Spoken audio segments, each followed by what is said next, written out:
Well, good morning, everybody. I went out this morning and was going to take some of the stuff out to the compost pile, and I saw this straw poked up and thought, oh no, maybe some animals are under my straw. So I pulled it back, and this is what I saw. I damaged some of these by doing that till I figured out what was going on. But these things are huge. I guess I'm going to do some canning today, as there's no way we can eat all these mushrooms fresh.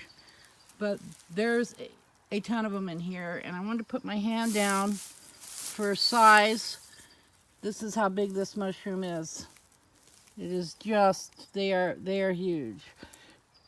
Got some nice small ones too, and um, all I can tell you is I'm a big make a wine cap mushroom bed fan.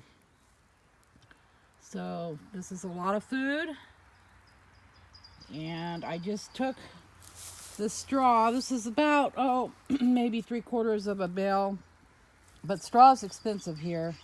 I do have some wood chips I'm going to try.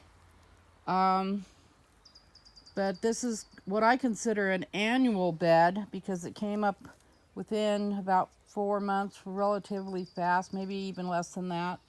So I just think it's a great crop to grow. I did put a sheet of cardboard down on here before I kind of layered in some spawn. It was grain spawn, but I've been doing some work with the rodents around here, so apparently, well, obviously they did not get to it.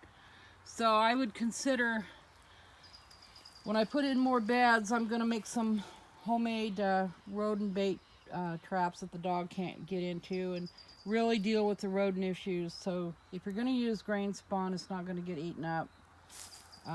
Although next time I probably will take grain to fuel pellets and grow it out before I put it in here. So here we go. Have a blessed day and happy mushroom growing.